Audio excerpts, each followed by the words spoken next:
What's up, everyone? It's me, it's Jinsula. Hope you're having a good day, and welcome to another Pokemon GO video. Alright, so today, we need to discuss some upcoming new content coming to Pokemon GO. It looks like we are going to be getting the last remaining Ultra Beasts, as well as possibly Necrozma. I also wanted to give a post-mortem on the Ultra Beast Arrival event, and talk about what Niantic did great and what they did wrong. I'm going to be talking about all of this in today's video, so let's roll the intro and get right into it.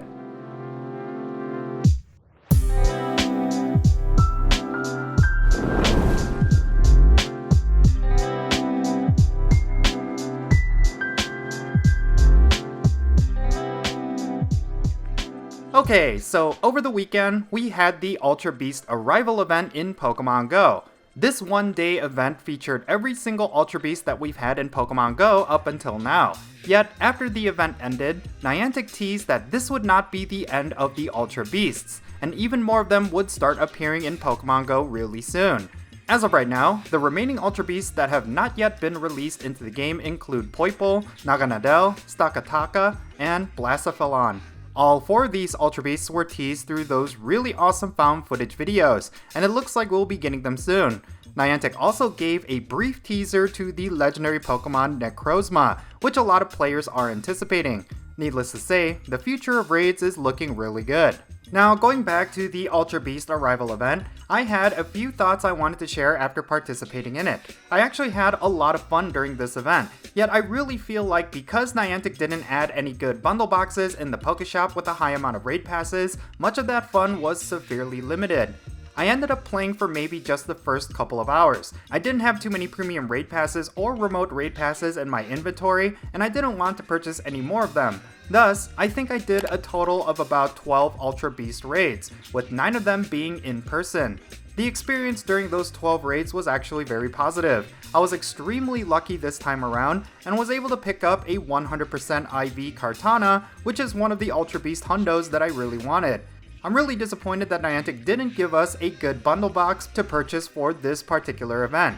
If they had any decent box with a good amount of raid passes, I for sure would have played the entire 6-hour duration. However, because I ended up running out of passes really quickly, I eventually had to call it quits. This was absolutely a missed opportunity for Niantic. I actually heard the same sentiments within many of the communities that I am a part of. A lot of players didn't raid beyond the 5 free raid passes that they got as a part of the event. For most players, they were still holding on to the 2 free daily raid passes, so they were able to complete the limited timed research for free. I will at the very least give Niantic credit for that. At least it was possible to complete that research without having to spend any Pokecoins. If you were able to complete 7 in-person raids with those free raid passes, then you would essentially be getting 14 Ultra Beasts for free.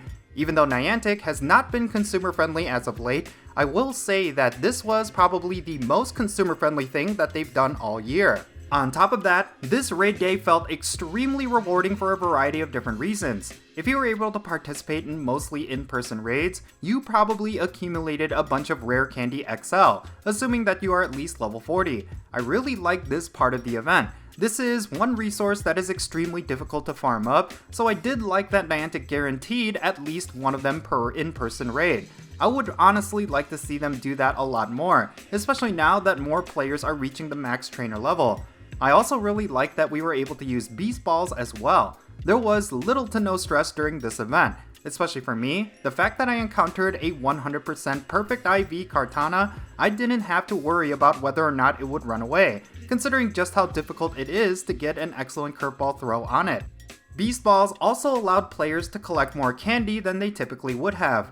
I actually spent the week farming up as many silver pineapple berries as I possibly could in anticipation that we would be able to use Beast Balls. Since the catch rate is so high with them, I was able to collect more than double the amount of candy for every Ultra Beast that I caught.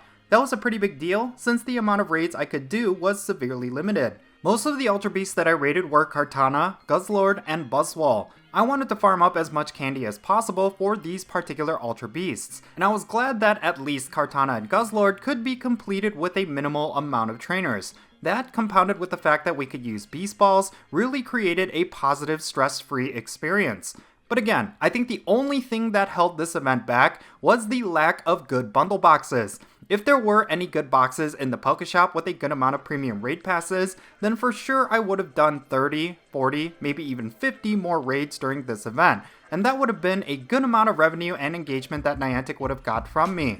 I think it's a real shame, and Niantic really needs to reconsider their approach to the bundle boxes. I think a lot more raids would have been done, especially among the most hardcore players, if they had actually given us a good deal on raid passes. It sucks because that would have made this event that much better, but because Niantic has been so stingy, they probably missed out on a ton of engagement as well as in-app purchases. So yeah, hopefully some lessons were learned on Niantic's part. If they were to do this again, and I'm sure they will, I'm really hoping that they have really good bundle boxes with a ton of premium raid passes. Not only will it benefit us players, but it will benefit Niantic as well. They will make a ton of revenue from players purchasing those boxes, and there will be a ton more engagement which they could sell to advertisers and sponsors. Let's also not forget that we are, in fact, getting a ton more Ultra Beasts and the long-awaited Necrozma. I predict that we will get an Ultra Beast Arrival Part 2 event, so do anticipate that. Hopefully, Niantic will get their act together, because it would be a real shame if they were to deflate any hype around these new upcoming Ultra Beasts and Necrozma with terrible boxes. And I really think allowing us to use Beast Balls and rewarding guaranteed Rare Candy XL was a huge game changer. For future Raid Day events like this, I would love to see Niantic continue to include those mechanics. Obviously, Beast Balls are very specific to Ultra Beasts, but they could at least increase the catch rate. Not having that level of stress during the event was great, and I hope Niantic picked up on that. Now, the very last thing I wanted to talk about real quick is involving those in-person events that we had in Los Angeles and London. Even though a lot of players were reporting some negative experiences with those events, I really think Niantic should keep doing them. For what it's worth, I thought it was a really cool idea, and a great way to build buzz around this game. I was fortunate enough to take part in a similar event during Pokémon GO Fest 2021, and I thought it was truly an amazing experience. It was a really cool way for me to meet other trainers, and I thought it added a whole other level of AR gameplay that is unique to Pokémon GO. I just hope Niantic continues to polish up the experience so that it could be a cool thing moving forward. But yeah, with that said, that's going to be it for this video. Now, I would love to know your thoughts. Did you participate in the Ultra Beast Arrival event? What would you like to see improved? Let me know in the comments, and let's have a great discussion. And if you ended up enjoying this video, be sure to hit that like button and subscribe if it's your first time here, and don't forget that little bell so you can stay up to date on whenever I upload videos. And I want to give a quick shout out to my patrons on Patreon. You make this channel content possible. If you want to support my channel in any way, big or small, then be sure to check out the links in the description below. For all my patrons, they get a permanent spot on my in-game friends list, so if you want to interact with me in some way, like with remote raids, then do consider becoming a patron on my Patreon.